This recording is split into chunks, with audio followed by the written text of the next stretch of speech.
What's up guys? Good morning guys. Ito on the way tayo ulit sa farm.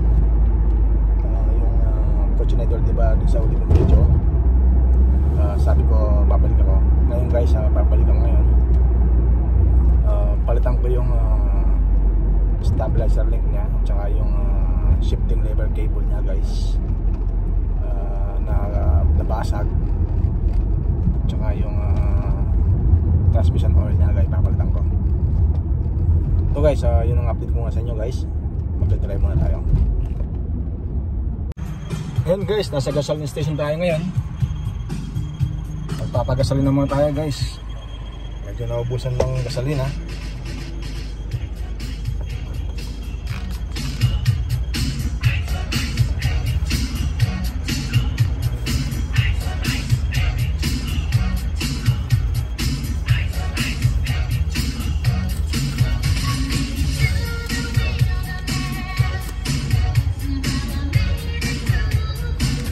Nick, red.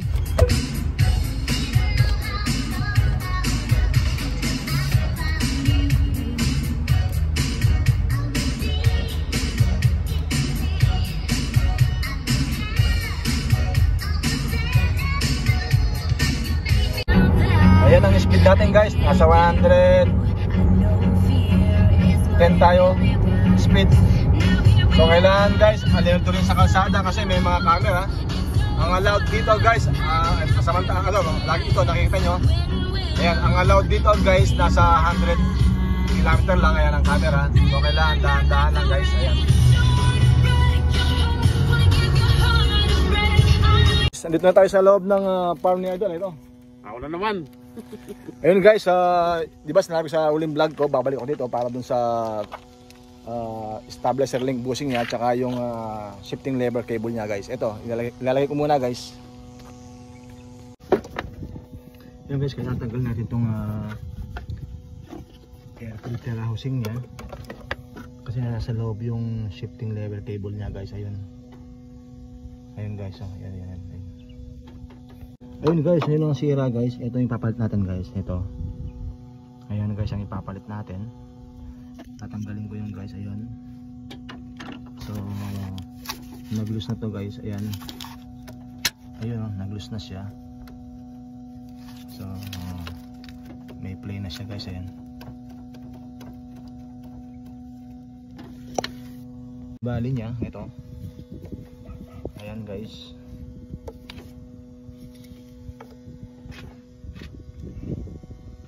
Idol, may laso ya pala yung cable mo. May spark yan, no? Tsaka yung busing na lang, wala yung busing. Apin yung luma. Oo, yun. Limit niyang busing. Oo. Limit niyang busing. Ba? Yan na. Oo, yung plastic, oh.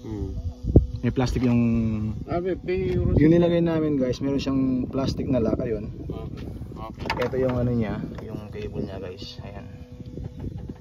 So sa kakamadali ni Idol na magkambyo, ayan. Sa kakamadali sa nagmamadali guys, na sinira niya, ayan.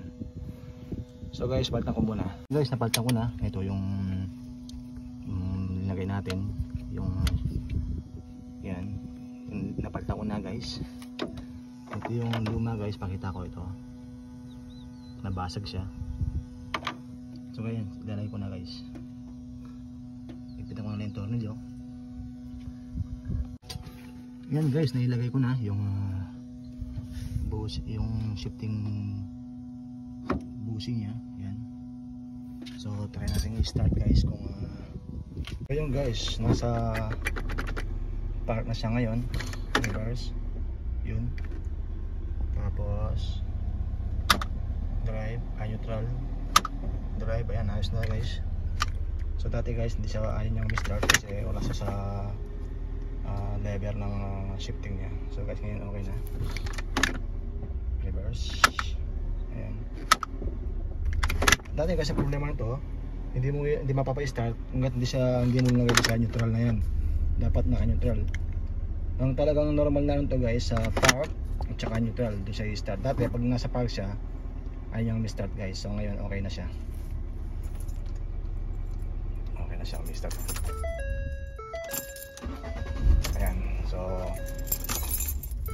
job well done na itong shifting niya. Punta naman tayo ngayon sa stabilizer link. Ayan siya guys, yung stabilizer bar bushing. Medyo mahirap tanggalin guys. Ayan. Ayan guys, kung makikita nyo, papalitan natin yung stabilizer bar bushing na yun. So medyo masikip siya guys, kung nakikita nyo.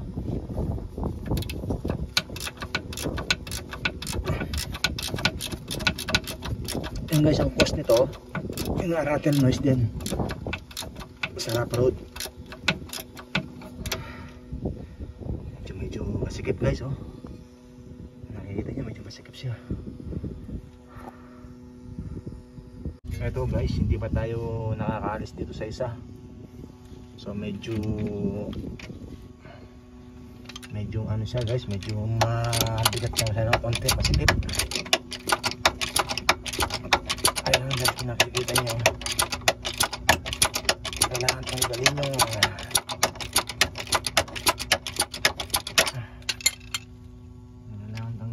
guys, yung dalawang tornilyo niya. Ayan guys. Ayan guys, nakaupo tayo dito. Ayan guys, yung tinatanggal natin, ayun.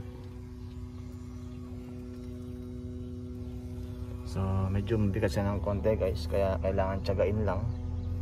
So yun guys, tanggalin ko muna. Medyo mahirap guys. Ayan na guys, natanggal ko na yung mga tornilyo. Sisikwatin natin. Sisikwatin natin ito. Ayun. Ayan na guys, nakikita nyo. So tanggal na natin dito. Medyo talagang masikip siya.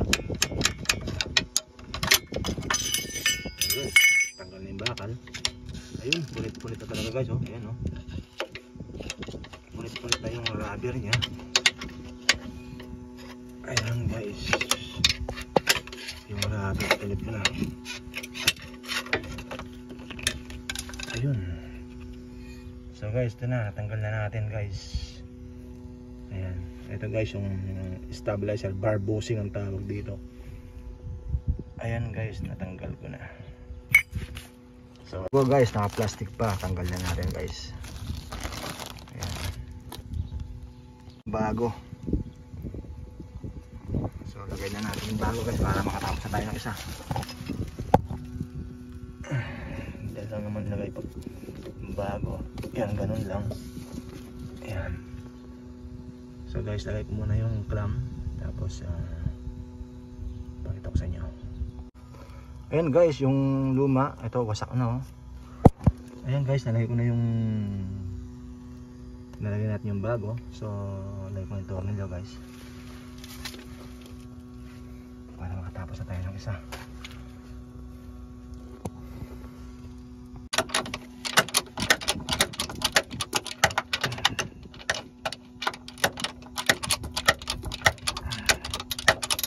Ito guys, binabalik natin yung tornilyo.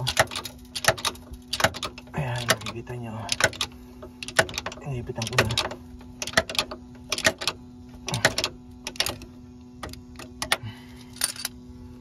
Medyo hirap tanggalin to guys.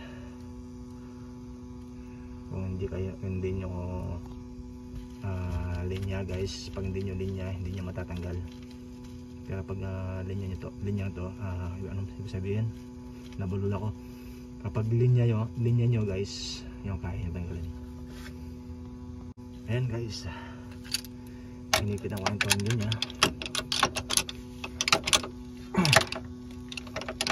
Medyo mahirap sa tanggalin guys. Kung hindi nyo linya talaga to, hindi nyo kaya tanggalin guys. Pero kung linya nyo talaga, kung mekaniko kayo, yun, kaya nyo tanggalin guys. Ayan guys, medyo malapit na. Inipitan ko na lang guys.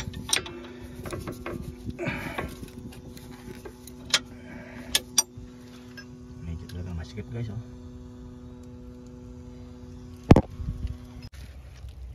Ayan guys, dito naman tayo sa kabila, sa kanan. So tapos na yung sa kaliwa guys. sa kanan naman tayo ngayon. Ang pagtanggal ng stabilizer bar bushing guys, kailangan tanggalin mo itong magan lang yung mga cross member nya, yung subframe ang tawag ito, subframe. So yan guys.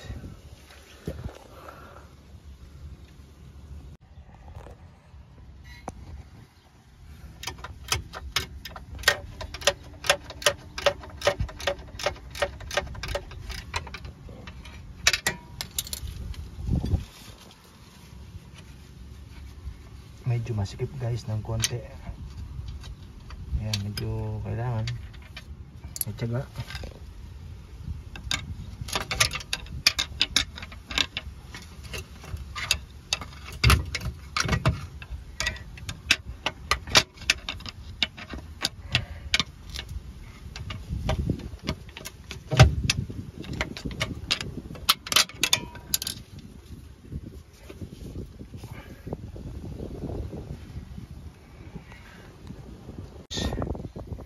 Tanggalan natin yung pangalawa. Ito guys, sira-sira oh. Ayan guys. So nilagay ko na yung bago guys. Ayun na. So inikita ko na lang guys. Tapos tapos na inshallah. Ayan, medyo masikip guys ng konti. Ganyan lang yung ikipit na.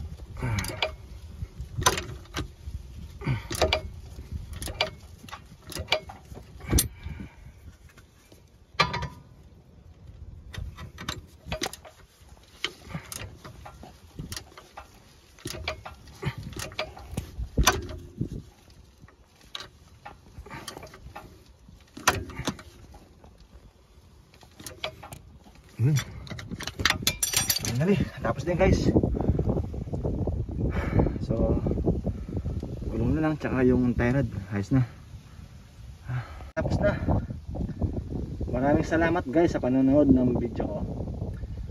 Sana guys nakapulot ng idea para tanggalin yung stabilizer bar bushing ng Ford Fusion. Salamat guys, see you in my next video guys. Guys, natapos na yung kotse ni Idol. So pauwi na tayo guys. Ito yung gate nila.